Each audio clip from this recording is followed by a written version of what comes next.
All right, well, Shannon, you got another question. Why don't you go ahead? I do, and I might be getting a little ahead of myself here, but Manish on YouTube asks, "How will we benefit from NISAR's mission research?" Why don't we come back to that one in just a minute? We'll let Yeah, Paul I think build up to we're that. going to have a lot to say about that as we go forward. Yeah. So how about this? Let's answer that question right now. Exactly. All right, let's get started then talking about these two examples, these kind of specific examples from the many, and I mean many, different Earth science missions and programs that NASA supports. These are two upcoming missions, NISAR and Delta X, meaning they're still in development, getting ready to deploy.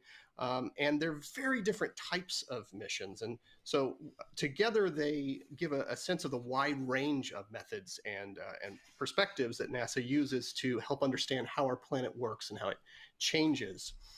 So let's answer that question. Let's talk about NISAR, Paul, starting with what is it?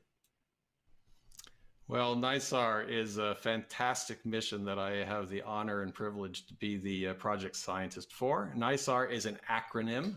So it's a set of words that are put together into an acronym. N stands for NASA. So that's another acronym. The I stands for ISRO, which is another acronym, stands for the Indian Space Research Organization. And the S stands for synthetic. The A stands for aperture, and the R stands for radar. So NASA, ISRO, synthetic aperture radar mission. Very complicated. We tried to come up with a better name, but it was very difficult, and we just stuck with that. So it describes that we are in a partnership with the Indian Space Research Organization. NASA and ISRO are equal partners building this satellite together. And I like to think of the satellite as effectively a radar that makes 3D time-lapse movies of the Earth. And we'll talk about the aspects of that in a bit. But first, I thought I'd kick it off by showing an animation, which is kind of like a 3D animation of the spacecraft itself. That would be graphic number 1. That could be brought up. So this is showing in 2 years from now, when we launch in 2022, the spacecraft is stuffed into an Indian space vehicle, and then it has to be deployed. So here you can see the deployment of a very complex boom with 4 joints. You can see the boom is now being extended to its 9-meter length, and then it rotates up and gets into its final position to deploy a 12-meter diameter, that's 36 feet roughly, reflector. Gold mesh reflector.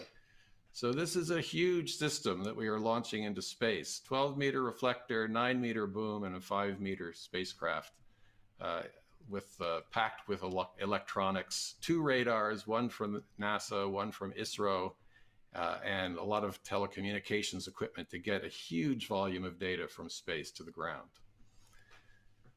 So that's what the system is, and these 3D IMAX movies are to measure deformation. And the technique that we use for that is by taking an image, comparing it to the image at another time step, and another time step, and another time step, and looking at these images as a meter stick to measure the motion of the Earth to millimeter precision, and the changes in the reflectivity of the Earth to very, very high precision as well over time. So we can see changes of all the land and all the ice-covered surfaces over the life of the mission. Wow, so to millimeter precision from space. Yes, that's pretty from impressive. 1 million meters of space, you can measure it to 1,000th of a meter precision. It's really phenomenal. Very cool.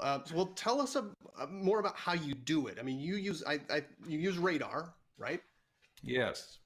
Okay. Well, let's see. First of all, let's look at graphic number 3, which shows you an animation now of how the system operates. So we're flying along at 7,500 kilometers per second, and we're sending pulses to the ground roughly 1,000 times per second. So each one of these little potato chips you see flying to the ground is traveling at the speed of light, measuring that then reflects off the surface, and some of that energy goes back to the radar and is received. Now, as you collect that data, you can see that as you collect more and more pulses, you can build up resolution of the image. That's in the top right portion of your image. You get a radar image like that that is high resolution after you collect enough of these pulses to do so.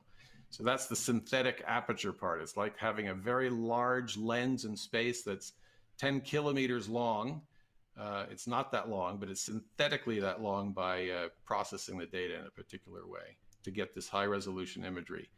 Then once we have that image, we fly over the same spot again, make another image that looks just like it, and you can think of the radar wave that we transmit kind of like a meter stick. And we're measuring the changes in the length of that meter stick as the Earth moves below the satellite. Very cool.